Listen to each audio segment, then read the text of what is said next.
എൻ്റെ ജീവിതത്തിൽ ഒരുപാട് ഡിസംബറുകൾ കടന്നുപോയിട്ടുണ്ടെങ്കിലും വളരെ അപൂർവമായി മാത്രമേ ഞാൻ ക്രിസ്മസ് ആഘോഷിച്ചിട്ടുള്ളൂ.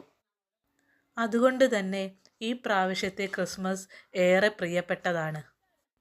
മനസ്സും ശരീരവും ആരോഗ്യപരമായി നിലനിർത്താൻ യോഗ ഏറെ അനിവാര്യമാണ്. ഒരു മാസമായി ഞാൻ യോഗ ചെയ്യാൻ തുടങ്ങിയിട്ട്. വീട്ടിനടുത്തുള്ള യോഗ പരിശീലന കേന്ദ്രത്തിലാണ് ഞാൻ യോഗ പഠിക്കുന്നത് അഥവാ അഭ്യസിക്കുന്നത്. സ്നേഹത്തിൻ്റെയും സാഹോദര്യത്തിൻ്റെയും പ്രതീകമായ ക്രിസ്മസ് ആഘോഷം ഈ പ്രാവശ്യം നടത്തിയത് യോഗ പരിശീലന കേന്ദ്രത്തിലാണ്. വിവിധ മതജാതിയിൽപ്പെട്ടവർ അവിടെ യോഗ അഭ്യസിക്കാൻ വരുന്നുണ്ട്.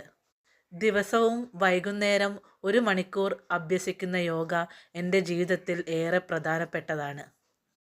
തിരക്കുപിടിച്ച ജീവിതത്തിനിടയിലും മാറിക്കൊണ്ടിരിക്കുന്ന ജീവിതശൈലിയിലും യോഗ അഭ്യസിക്കുന്നത് ഏറെ ഗുണകരമാണ്. ഈ യാഥാർത്ഥ്യവും തിരിച്ചറിവും ഉള്ളതുകൊണ്ടാണ് ദിവസവും യോഗ അഭ്യസിക്കാമെന്ന തീരുമാനം ഞങ്ങൾക്കെല്ലാവർക്കും ഉണ്ടായത്. ജീവിതശൈലി രോഗങ്ങളിൽ നിന്ന് മുക്തി നേടാൻ യോഗ ഏറെ ഗുണകരമാണ്. ക്രിസ്മസ് ആഘോഷമായതുകൊണ്ട് ക്രിസ്മസ് ആഘോഷത്തിന് അനുയോജ്യമായ വസ്ത്രധാരണ രീതി ഞങ്ങൾ തിരഞ്ഞെടുത്തു. ക്യാമറ കൈകാര്യം ചെയ്യുന്ന ക്യാമറ പെണ്ണായതുകൊണ്ട് തന്നെ ഇവരുടെ കൂട്ടത്തിൽ യോഗ അഭ്യസിക്കുന്ന എല്ലാ പോസുകളും എനിക്ക് നിൽക്കാൻ സാധിച്ചില്ല. ഈ തവണ യോഗ അഭ്യസിക്കുന്നതിലും കൂടുതൽ ക്യാമറ കൈകാര്യം ചെയ്യാനായിരുന്നു എനിക്ക് താല്പര്യം. അതുകൊണ്ട് തന്നെ ഇവർ ഈ കാണിക്കുന്ന ചില പോസുകളിൽ ഞാൻ ഉൾപ്പെടില്ല. യോഗ നമ്മുടെ പൂർവികന്മാരുടെ ജീവിതചര്യയിലെ ഭാഗമായിരുന്നു. അതുകൊണ്ട് തന്നെ പല രോഗങ്ങളും അവർക്കില്ലായിരുന്നു. ഇന്നത്തെ ജനതയ്ക്കും ഇന്നത്തെ തലമുറയ്ക്കും രോഗങ്ങളേറെയാണ്.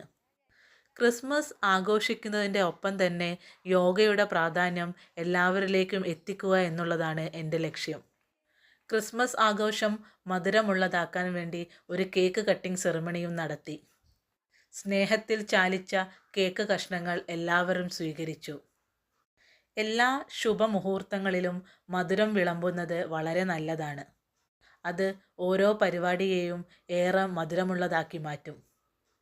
യോഗ അഭ്യാസം കഴിഞ്ഞ ശേഷമാണ് കേക്ക് മുറിച്ചത്.